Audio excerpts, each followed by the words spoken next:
صباح الخير أيها الأصدقاء، نلتقي من جديد والحمد لله انتهينا من تنسيقات التواريخ والآن بدأنا بفكرة جديدة خاصة محاسبية اسمها إخفاء الأوراق عند عدم تساوي خليتين.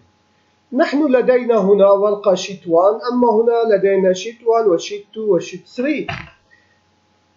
كيف تم إظهار شيت 2 وشيت 3؟ عندما تساوت الخلية A8 مع D8، فإذا A8 مع D8 عندما لا تتساوى يتم إخفاء الأوراق ما عدا الورقة الأولى. فإذا إنها طلب من طلبات، طبعا الفيديو حضرته عن طريق يوتيوب لأحد المشتركين، شكرا لهذه المعلومة وتم تنسيقها من خلاله. نلاحظ أن هذا الجدول يحتوي على بيانات على أرقام، وهذا الجدول يحتوي على بيانات على أرقام. عندما يتم التغيير في تسجيل إحدى هذه الأرقام هنا يتم التغيير في الأسفل، يتم تغيير في خانة الجمع، وهنا أيضا يتم التغيير في خانة الجمع. في هذه الحالة يوجد برمجة خاصة بورقة العمل شيت 1 تقول أن أي عملية تغيير تتم في هذه الورقة إذا كان الهدف هو A2 ومحتوياتها A2 ومحتوياتها، أي هذا المجال من A2 إلى B4. إذا كان التغيير هنا فإذا تبدأ الحلقة. في هذه الحالة نحصل على الحلقة التي تقول أن جميع أوراق العمل إذا كانت الخلية A8 لا تساوي ناتج D8 فإذا ونتأكد أن الورقة التي نحن نقف عليها هي لا تساوي الواحد، لا تساوي أول ورقة، فإذا أظهر لي الأوراق أو أخفي لي، يعني لما لا تتساوى أخفي لي هايدن، أخفي لي الأوراق الباقية. أما الحلقة الثانية التي تقول جميع أوراق العمل إذا كانت ال A8 تساوي قيمتها مع ال D8 فإذا وأن الورقة لا تساوي الواحد فإذا أظهر لي visible، أظهر لي الأوراق بشكل كل الأوراق الموجودة في هذا الملف.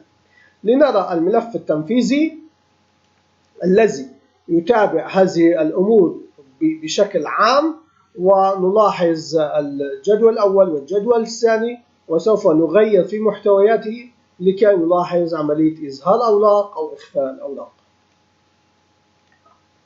هذا هو الملف التنفيذي، وهذه هي البرمجية الخاصة بالملف التنفيذي. نلاحظ هنا تظهر الثلاث أوراق عندما يتم تغيير. نلاحظ اختفت الثلاث أوراق. كيف حدث ذلك؟ لنتابع خطوة وخطوة.